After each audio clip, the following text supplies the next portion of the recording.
Umesikia? Yaani dhambi ambayo inakushinda sana ndio. Naomba tuseme Mungu, lakini hapo sikia nikwambie kinachoweza kukutoa hapo, kinachoweza kukusaidia kukutoa hapo.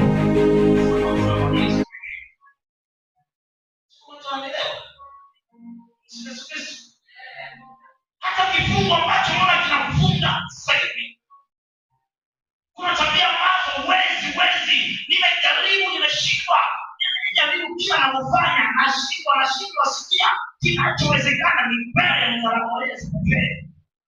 Nimejaribu kusema uongo, inashindikana. Nimejaribu kutokudhulumu, imeshindikana. Yesu alifanya kazi bwana. Sio unanielewa? Sio kama tunaelewa.